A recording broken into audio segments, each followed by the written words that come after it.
Shalom bimroma, v'yaseh shalom aleinu. Shalom bimroma, v'yaseh shalom aleinu.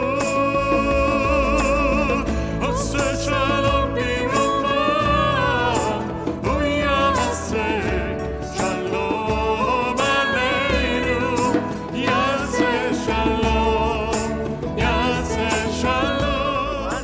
great to be with all of you watching on our live stream, and Elias and Eliza and Dan and Michelle. So great to see you guys again. Here's how to frame our conversation this morning. Today, a film came out called Many Saints of Newark. And the title of it, Many Saints, is itself dripping with irony and blood. The problem is there are no saints in Newark. And it's a story, it's the origin story of Tony Soprano. So, from 1990 to 2007, David Chase's The Sopranos was just a hugely successful TV show, a series. People were getting Soprano language whacked all the time. It was violent. If you Google, top 10 Tony Soprano moments, they're just incredibly violent and incredibly gruesome and incredibly sad and horrible, and it's like, I don't want that world. I don't want that world.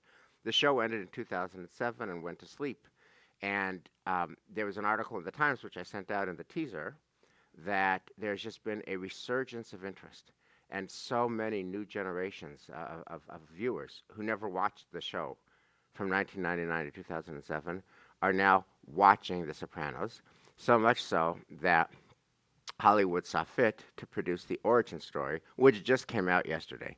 And if you watch a clip of the Many Saints, ironic title, No Saints, in Newark, more violence. How did Tony Soprano become Tony Soprano?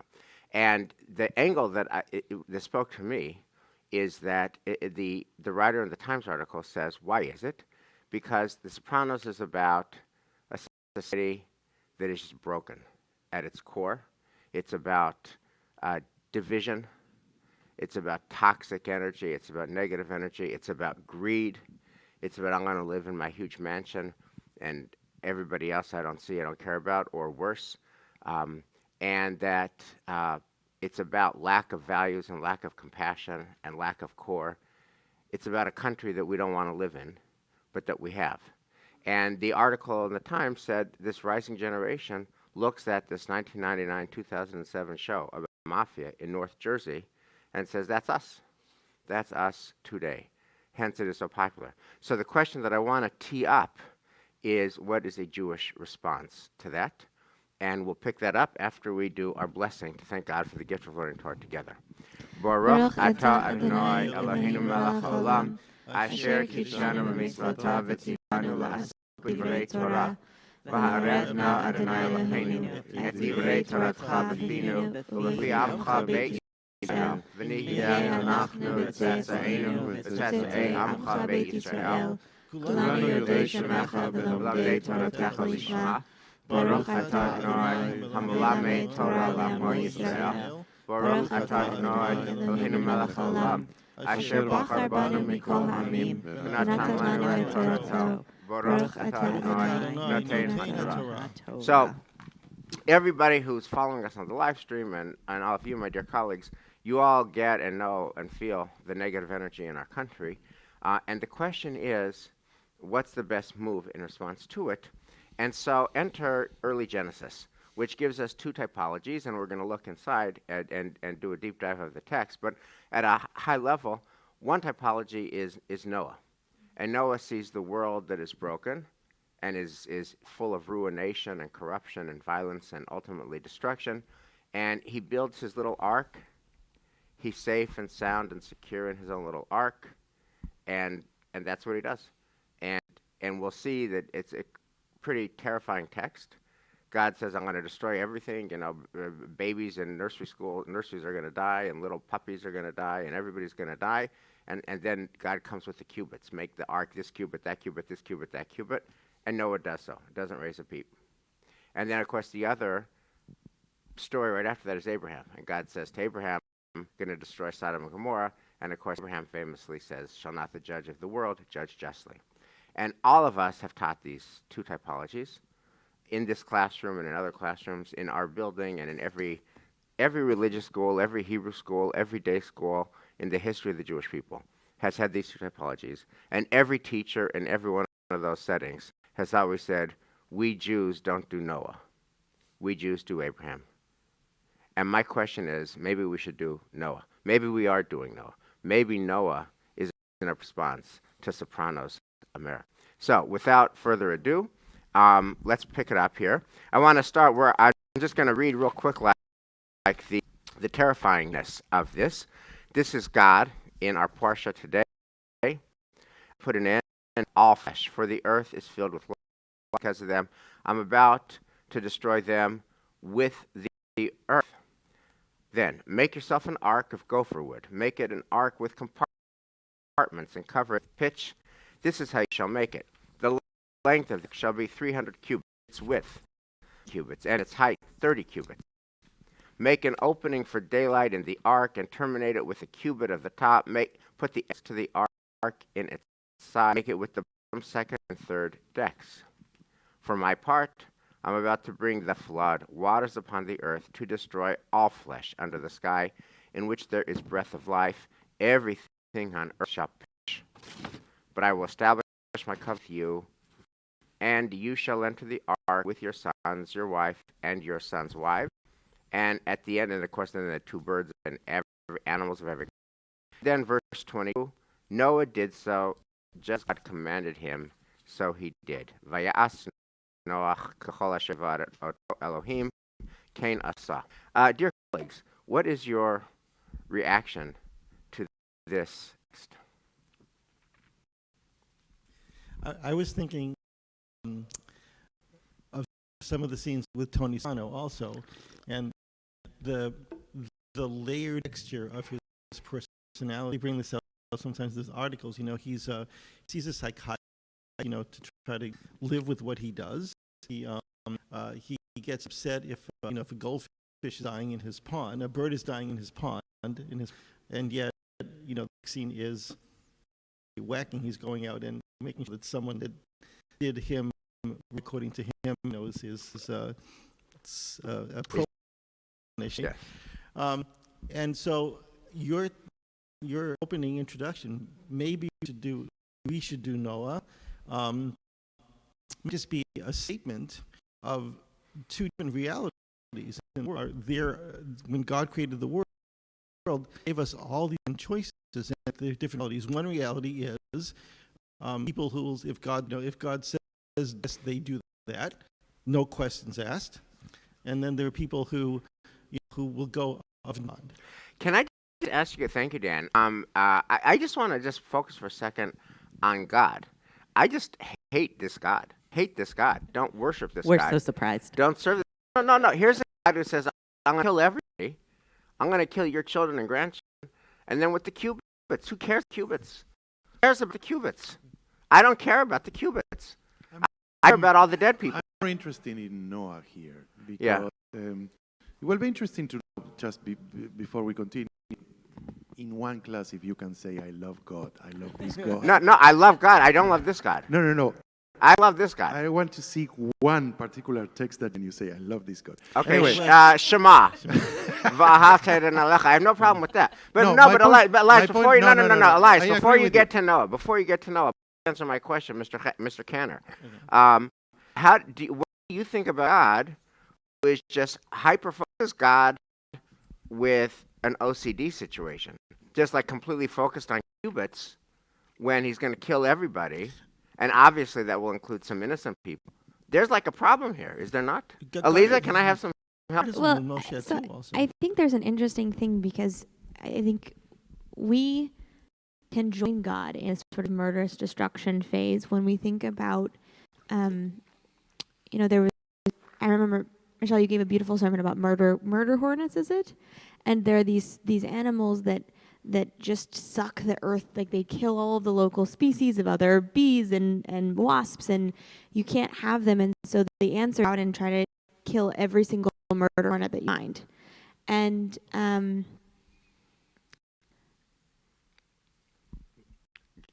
Okay.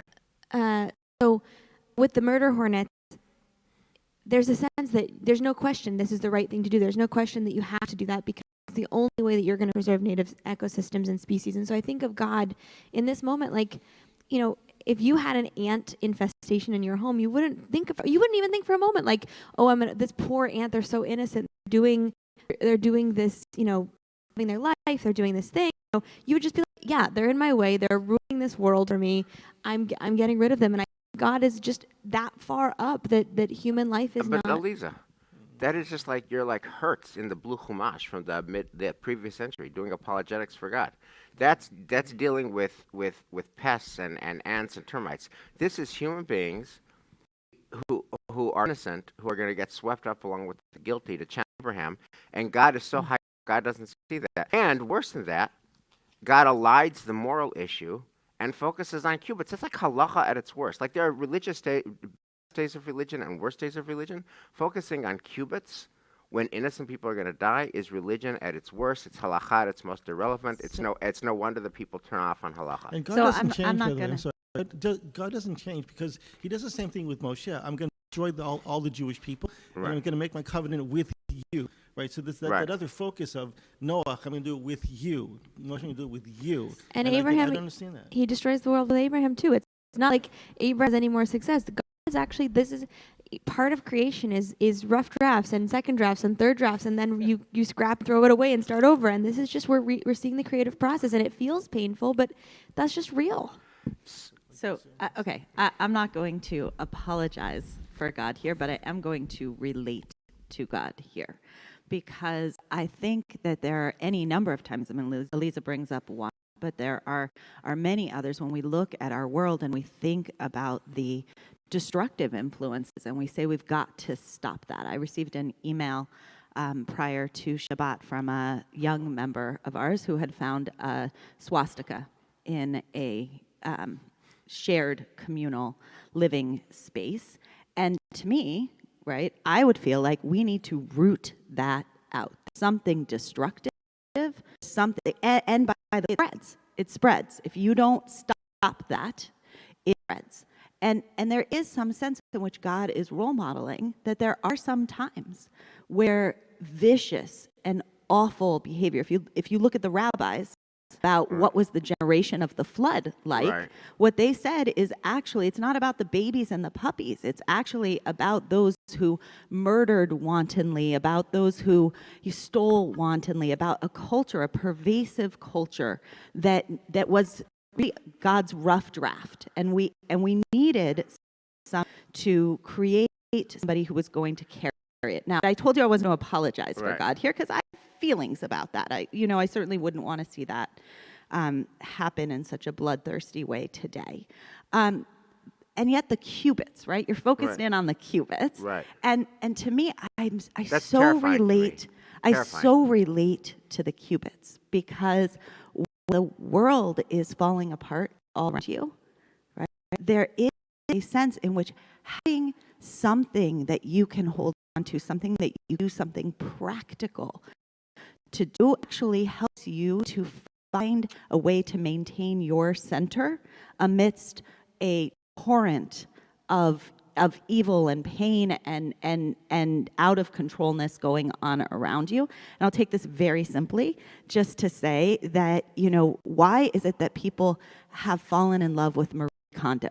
right? You know, there is this in which when everything outside of your house out of control, folding your laundry just so Yes. can help to bring you Next Shabbos. a place we're gonna talk about that. a place to remember who Right. you are. So, can we pivot for a second, given that background, to Noah? So Noah hears this, I'm going to kill everything, right? To destroy all flesh under the sky in which there is breath of life. Everything on earth shall perish, but I'll establish my covenant with you. Noah did so. In my opinion, for my money, Vaya'as Noah, kachol asher tziva oto Elohim, ken asa, is like the scariest verse in the Bible. But then I think, Shmo, that's me. That's me. Right? Like, I hate what Noah does, and I think that's what I do. I think that's what we all do. And what does Noah do? Noah says, all those people out there, I just can't see them. I guess God doesn't see them. God sees cubits. God doesn't see them. He doesn't see the innocent along with the guilty. God sees cubits. So I'm not going to see them either. I'm just going to be Marie Kondo with a few animals and build my ark. And I'm wondering, how do you see Noah, and do you see us doing Noah? I see Noah as perhaps not an ish tzaddik as he is described. I could see that Noah perhaps, instead of saying he's nothing, he's very selfish and he keeps it for himself and he wants to save his own people, that perhaps he agrees with God. That perhaps he's 100% with God, that there is no way these people can be saved. Dan? I see a different personality here. All right, Dan? I want to say it's in a certain way, it's not a seven Shema too. God gives us a mitzvot, we do them, right?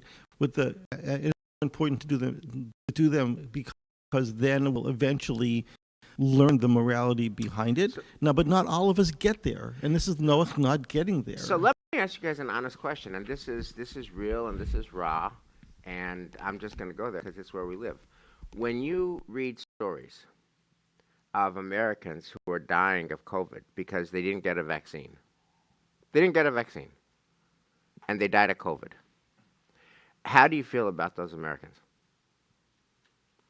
It's a real question. Dan? I think it depends. Like, if you know a little bit of a backstory, the person was immunocompromised, etc. Right. That might mitigate the way that I feel. Otherwise, generally, I'd say, you know what, I really don't. And I feel bad, but it's kind of your own fault. Right. It's hard it's to your see them. fault. Right. Yeah. And I think that's where Noah intersects with the real world for me.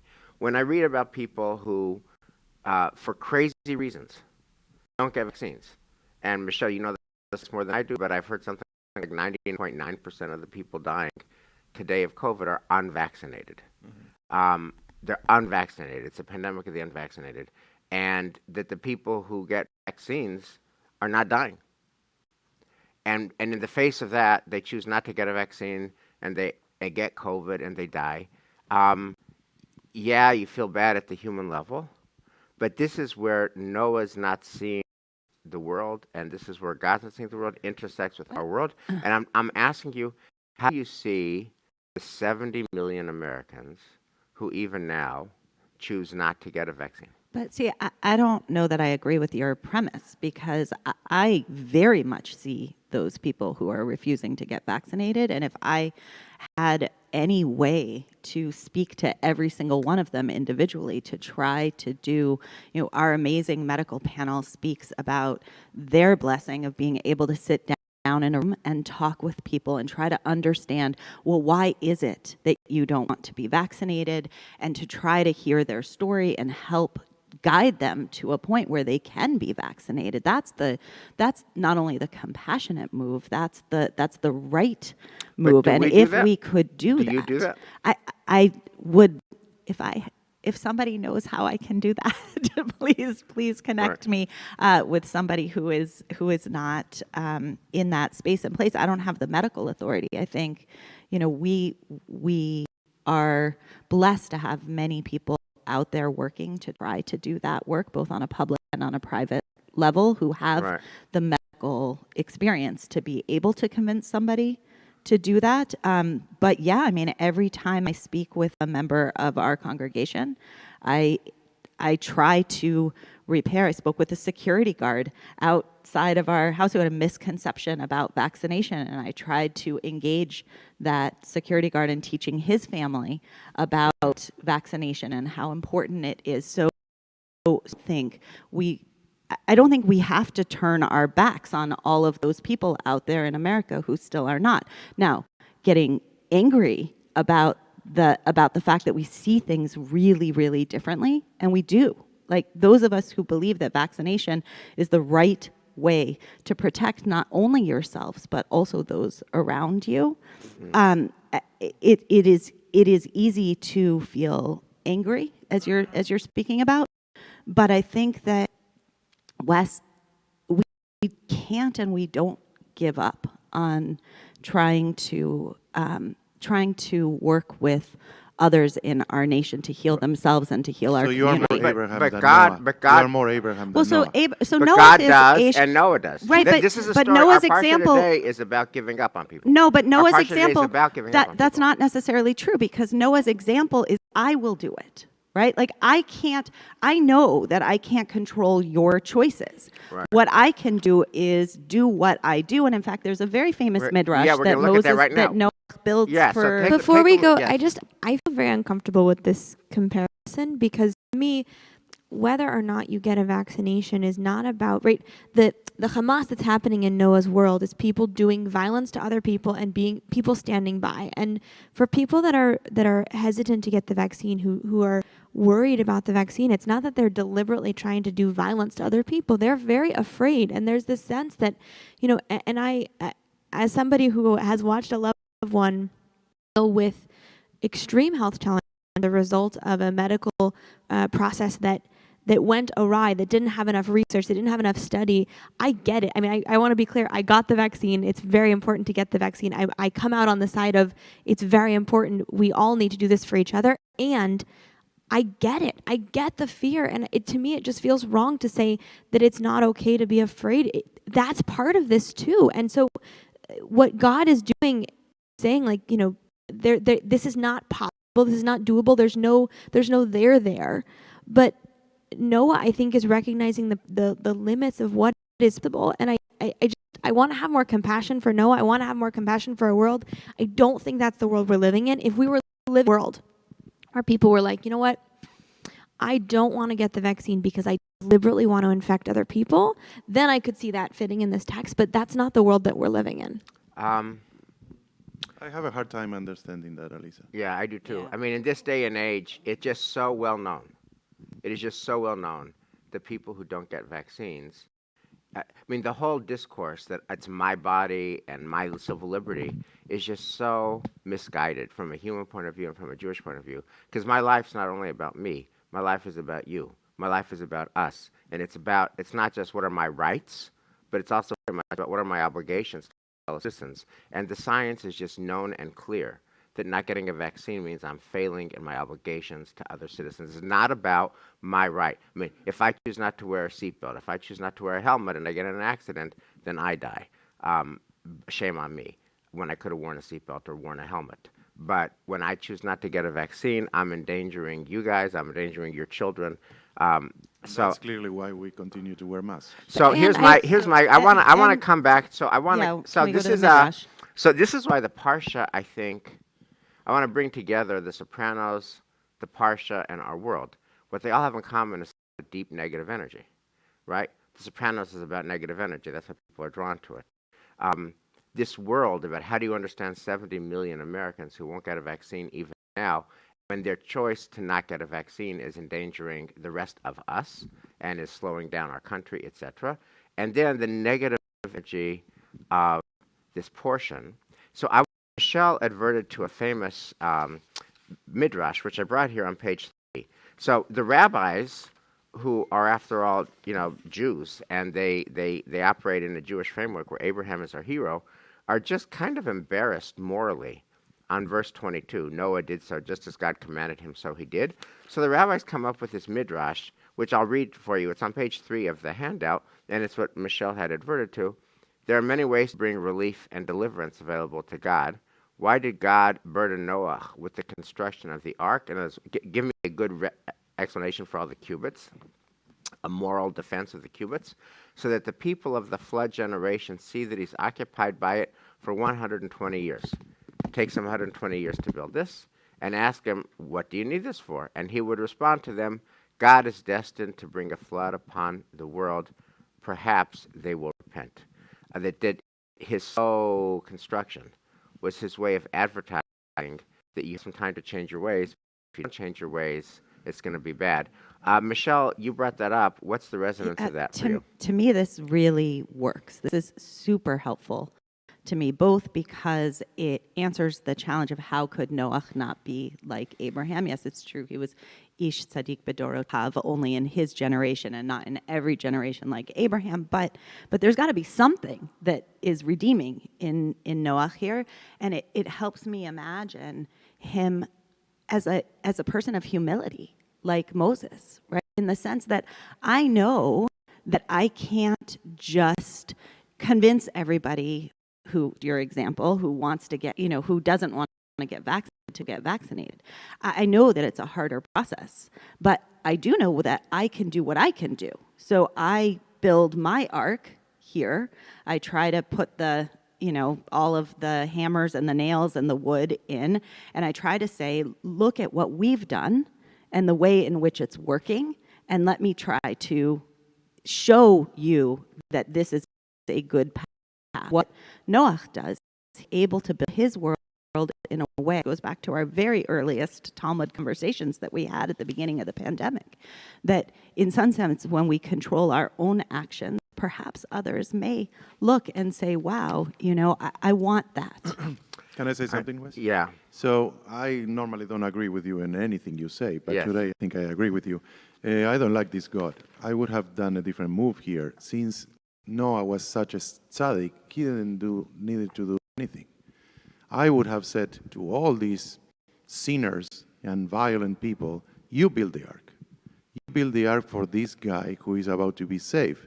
And 130 years, it's enough time for all these people to repent and say, this is true. If I don't do this, I'm going to die. So I'm going to help building, and perhaps I need to, that would have been a more effective way, but he doesn't do it. So with you, Right. I don't hate this God. I don't like this guy. Okay. So I want to talk about, so Newton is its own, Michelle, you know stuff, you're just a math stuff. What's the vaccination rate in Newton? Oh, it's incredibly high. It's like in the 90s? 90s, yeah. It's in the 90s. So we're in a city which is the vaccination rate in the 90s. So we have our own little ark. Where a lot of the rest of our beloved country is not there. I want to talk about a very fascinating midrash and talk about the inner life. In other words, what does it mean to do life when, we've just eclipsed 700,000 dead? It's the most lethal pandemic more than 1918, 1919. And how do you, for example, have a bar mitzvah? How do you have a bat mitzvah? How do you have a wedding? How do you have a graduation party? How do you have a celebration when there's 700,000 dead in the country? So this is an interesting midrash. I always find this very evocative. We're on page 4 and 5. This is verse 7 of chapter 7. Noah with his sons, his wife, and his sons' wives went into the ark because of the waters of the flood. So what's bothering Rashi is the order. Why does Noah and his sons go first, and Mrs. Noah and the daughters-in-law go later? And if you look on page 6 of the handout, this is a famous Rashi. In Chaim Pearl's fabulous biography of Rashi, he quotes this as just such an of Rashi. Why separately? The men separately and the women separately, because they were forbidden marital relations since the world was in a state of grief. Shene'esru b'tashmish hamita, right? They couldn't have intimacy. B'pnei she'olam sharui b'tza'ar. In other words, so this midrash, what is this midrash saying? what is it, what is the midrash saying, and what's the point of this midrash, and what's the resonance of this midrash for our interior lives in our arc of Newton with the 90s vaccination in a country that's way. No, you were first. This midrash is all about sort of carving out a space for Noah to be sort of redeemable. That it's not just that he went onto this ark and was so happy and throwing parties and everybody's great and everybody's wow. They even brought champagne. They're living the life while people are dying. They're cognizant of the fact that they got out, that they got on that last plane, and that others did not die, and they're not living fully. I mean, I quibble with this a little because it feels to me like there's actually some rampant abuse in this family, and this just alludes to the fact that Noah and his sons have like too close of a situation and a really kind of an inappropriate situation that comes later. But I think it's trying to. Does it suggest, or does this midrash suggest that Noah and his family were physically safe, they were in the ark, not flooded away, but that there was an emotional price to pay, and that they lived with a certain guilt, they lived with a certain inner turmoil, they lived with a certain, I'm using a crude phrase now, but a survivor's guilt, that, you know, why were we chosen to be okay, and so that they're not fully happy. And then if that's the read of it, does this midrash challenge us to think about how do we do our bar mitzvah party? How do we do our wedding? How do we do our graduation? How do we do our ordinary day with a full smile and a full heart if the 700,000th American just died because of COVID, because our system is so broken and our country is so broken and the discourse is so broken and the politics are so toxic, and therefore it's even worse than the influenza of 1919. So what are we doing drinking our own champagne? Is that the resonance of this midrash? So let me say the following. To me, this is a joke. Okay, this is a joke. It's like, you are starting to win me over. You won over Alisa. You won over Alisa for shorter service. Yeah. I'm winning me over. Are you going to let me do the door for door? I'm going today? to start hating this guy. This is so. From a sarcastic point of view, this is ridiculous. The guy, or the woman, whatever God is, I'm going to drown everybody. I'm going to bring death, but you cannot have sex. What on earth? What on earth? Well, why what is a that sarcastic point of view. He's like joking, or she's joking. Like, oh no, that's morally wrong to have sex, but I'm going to kill absolutely everybody. That's not morally wrong. What? Rashi, what did you drink? Too much wine in France? What was going on? What did you do? Wait a minute. Can I don't let me know just that- be a defender of orthodoxy here, which is an unconventional point of view. There are times like Yom Kippur and like Tisha B'Av and like Yom HaShoah, right? In our own, like Yom HaShoah, no intimacy. Yom Kippur, no intimacy. Tisha B'Av, no intimacy. Days of tragedy, national mourning, no intimacy. So that's not a crazy concept. Right. No, but this is the opposite. No, but and this is also, the opposite. Wait. This is the opposite. This is not.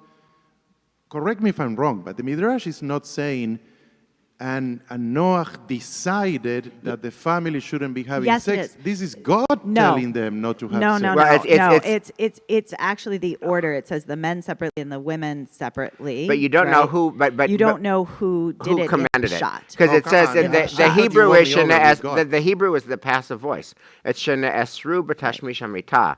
In conjugal relations were forbidden to them. Shene esru is the passive sense. So it's not clear. Did they take it on but also- themselves? Just to but also finish you and can let have a other problem people with talk. Rashi, Just to talk. No, you are going to defend Rashi. I know that. Anyways, normally what you said is absolutely 100% right. But it's most of the time that happen things to us that, we were attacked, we were killed, we were all those. This is God doing something bad to other people. Yeah, Okay. so I just want to, in the Pshat, you don't have the God commanding this. This is about Noah. And again, I just want to say, I find this to be very real. This is just very real. Say more. Very real. Because when when you're, God forbid, your parent just passes away, you feel like you're not going into the ark, so that something terrible just happened in your world, and there is a moment of numbness and a moment of pain and a moment of overwhelm that can mean that you're not launching headlong, not only not into intimacy, but into grief, just profound grief. And that can happen. It happened in the Shoah with many people all around in the world. We hear stories after stories after stories. Like, I couldn't eat a piece of bread myself because it felt like, how could I eat a piece of bread if somebody else couldn't? But correct me if I'm wrong. That is not our world. When you talk to the current That's not Temple our world. Manual, how was COVID for you?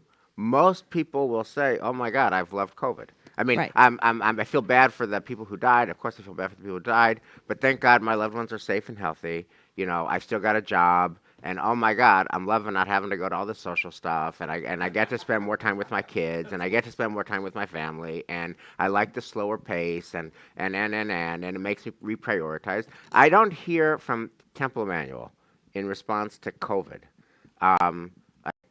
Deep grief, and I can't drink my wine. I hear, I feel bad for all the death outside the ark, but actually it's pretty good for me inside my And ark. that may be why we actually need some of this Torah here, because I think there's not only there's a balance here, right? Because you don't want to be in a world in which for the last year and a half nobody can celebrate and nobody can engage and nobody can enjoy the slower pace of life. Like, that's not real. But you also don't want to be in a world where for the past year and a half we've just been, partying and doing and neglecting the real pain that is truly out there. And Noach, this piece of Noach says there is a part of our human spirit that we need to tap into that grieves along with others by curtailing our own actions. Okay, so a question I'll leave us with here on Noah is, in the end, is Noah's move of, there's a flood outside, I'm going to go inside, I won't have sex, I won't have champagne, I'll try to curtail because I want to be mindful of the suffering outside. Is that move to come inside and to kind of wall yourself off from the world outside, is that a healthy move, and is that a model or not? And I want to just bring one fact into the equation. By the way, you want to hear Michelle's sermon today because she talks about this a lot, but it's the second half of the Noah story, post-rainbow, that we usually don't give any attention to. But Noah drinks till he's drunk. He then does something untoward sexually with somebody in his family. It's not good. He then curses his grandson, Ham, and he's very angry. And then he sows discord, and this child shall be blessed and this shall be cursed and become slaves. So he's about alcohol, drunk, sex, loss of control, anger, vituperation, and sowing toxic division. And then, saddest blind, he lives for another 350 years in this hot mess of badness. And then his story ends. And I guess my question is, right, Dan, that coda, what does that sad coda say about the wisdom and health of the choices that he made in the full bloom of his life?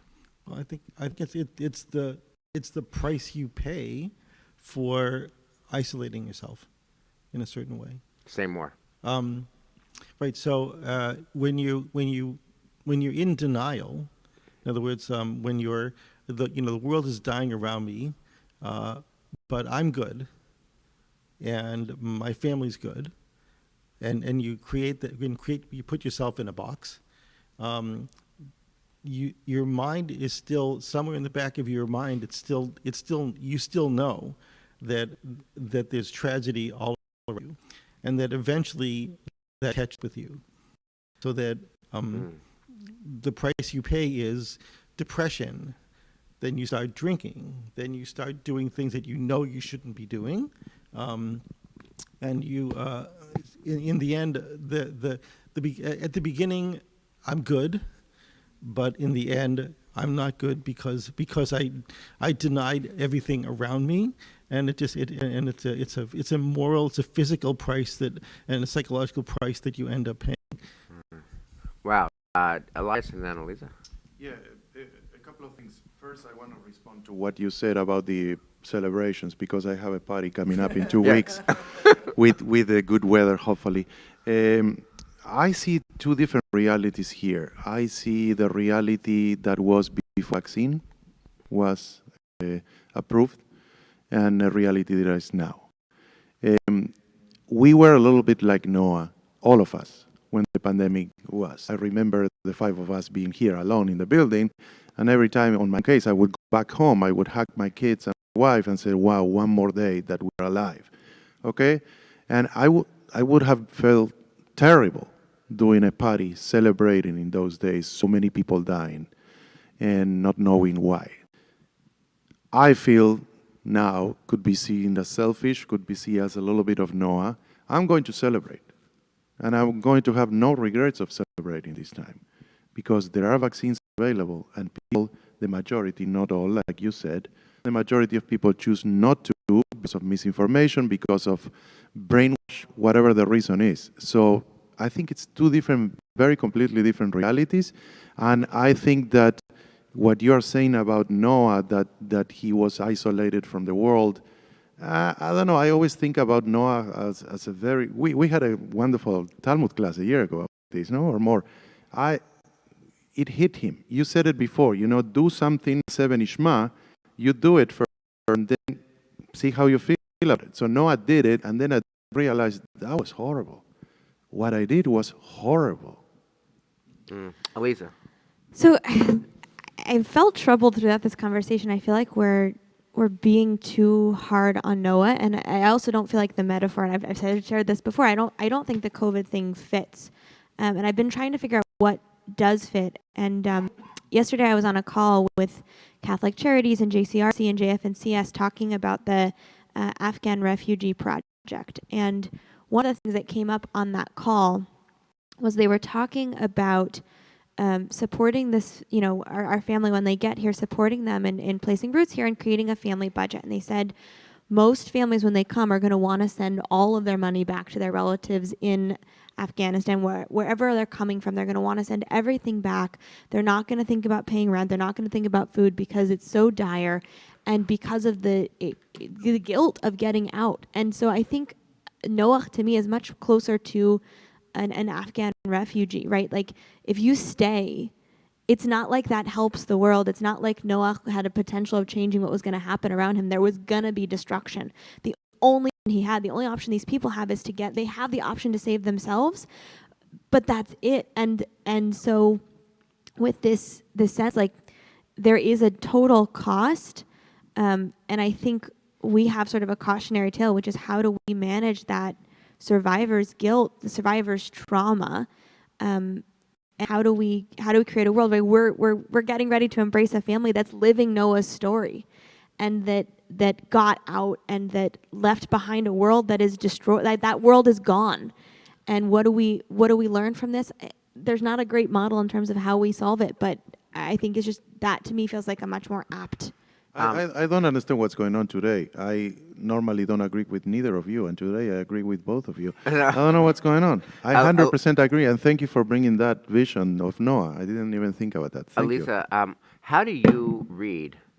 I happen to think the COVID thing is square on, 100%, because those 70 million, including the 700,000 the portion of the 700,000 who died after the vaccines were available, they could have got out of Afghanistan, so to speak. They could have got out of COVID if they had just taken the vaccine, and they chose not to, and now they're dead, and their families without them. That was their choice. That's on them, post-vaccine. I agree with Elias's timeline 100%.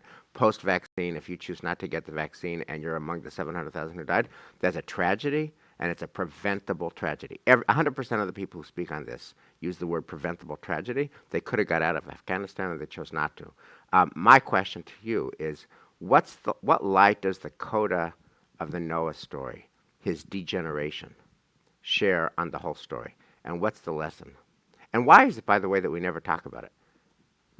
I think for me, there's a key difference between Noah and the world we hope we inhabit, which is Noah emerges into a world alone. And I think that's a difference that we hope to support this Afghan family. We hope to support each other, that we're not emerging alone.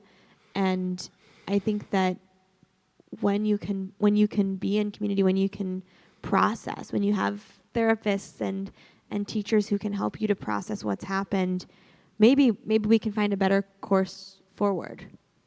So it takes us back to Soprano. All Noach needed was a good therapist. I mean, I think Jennifer yes. Melfi, yes. So I have to stick with my gut feeling that there's an example here that's really powerful for us because it's real, which is that each of us, every single one of us, has a limited capacity of how we can influence the world, even when we're the only one left on it, and that takes some humility, right? It actually, in order to live life in a way that we can be somewhat at peace, or perhaps find a way to rebuild a world, we have to have some humility and some self-forgiveness about the places where we, not only the places we could shape, but the places that we couldn't. Mr. Nesson, can I give you the last word? What to you in 2021? You've studied Pashat Noach, every year of your life. What's its message to you in this weird season that we're in now?